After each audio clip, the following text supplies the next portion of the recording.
Hi guys, welcome back to my channel. ಹೆಂಗಿದ್ದೀರಾ? ಎಲ್ಲ ಚೆನ್ನಾಗಿದ್ದೀರಾ ಅಂದ್ಕೊಂಡಿದ್ದೀನಿ. ಇವತ್ತು ಟೊಮೊಟೊ ಬಾತ್ ಮಾಡ್ತಾ ಇದ್ದೀನಿ. ಬೇಕಾಗಿರೋ ಇಂಗ್ರೀಡಿಯೆಂಟ್ಸು: ಈರುಳ್ಳಿ, ಹಸಿಮೆಣಸಿನ್ಕಾಯಿ, ಶುಂಠಿ ಬೆಳ್ಳುಳ್ಳಿ ಪೇಸ್ಟು, ಚಕ್ಕೆ ಲವಂಗ, ಏಲಕ್ಕಿ, ಟೊಮೊಟೊ ಸ್ವಲ್ಪ ಜಾಸ್ತಿ, ಸ್ವಲ್ಪ ಬಟಾಣಿ. ಈಗ ಮಾಡೋ ವಿಧಾನ: ಕುಕ್ಕರ್ಗೆ ಸ್ವಲ್ಪ ಆಯಿಲ್ ಹಾಕ್ಕೊಳ್ಳಿ, ಚಕ್ಕೆ ಲವಂಗ ಏಲಕ್ಕಿ ಹಾಕ್ಕೊಳ್ಳಿ, 2 ಹಸಿಮೆಣಸಿನ್ಕಾಯಿ ಹಾಕಿ ಫ್ರೈ ಮಾಡಿ. ನೆಕ್ಸ್ಟ್ ಸ್ವಲ್ಪ ಈರುಳ್ಳಿ ಹಾಕ್ಕೊಳ್ಳಿ, ಅದನ್ನು ಚೆನ್ನಾಗಿ ಫ್ರೈ ಮಾಡಿ.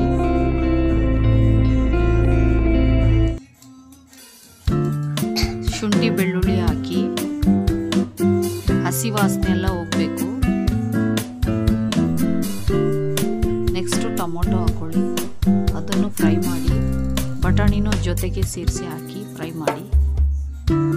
1 ಸ್ಪೂನ್ ಗರಂ ಮಸಾಲ, ಸ್ವಲ್ಪ ಅರಿಶಿನ, ಸ್ವಲ್ಪ ಖಾರದ ಪುಡಿ, ಖಾರಕ್ಕೆ ತಕ್ಕಂಗೆ ಹಾಕೊಳ್ಳಿ.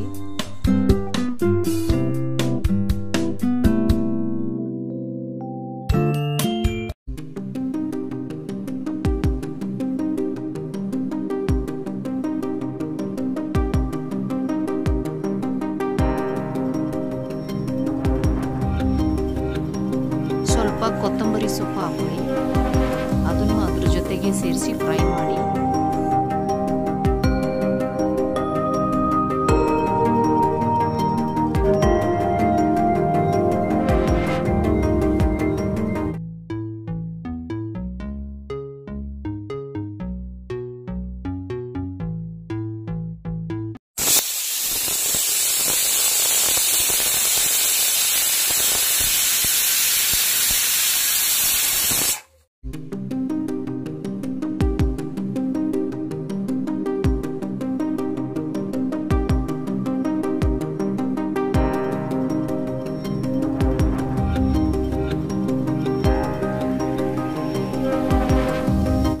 ಈ ವಿಡಿಯೋ ಇಷ್ಟ ಆದರೆ ಪ್ಲೀಸ್ ಲೈಕ್ ಮಾಡಿ, ಕಮೆಂಟ್ ಮಾಡಿ, ಶೇರ್ ಮಾಡಿ. ಪ್ಲೀಸ್ ಸಬ್ಸ್ಕ್ರೈಬ್ ಮಾಡ್ಕೊಂಡು ನೋಡಿ. ಯಾರ್ಯಾರು ಇನ್ನೂ ಸಬ್ಸ್ಕ್ರೈಬ್ ಮಾಡದೆ ನೋಡ್ತಾ ಇದ್ದೀರೋ ಪ್ಲೀಸ್ ಸಬ್ಸ್ಕ್ರೈಬ್ ಮಾಡ್ಕೊಂಡು ನೋಡಿ.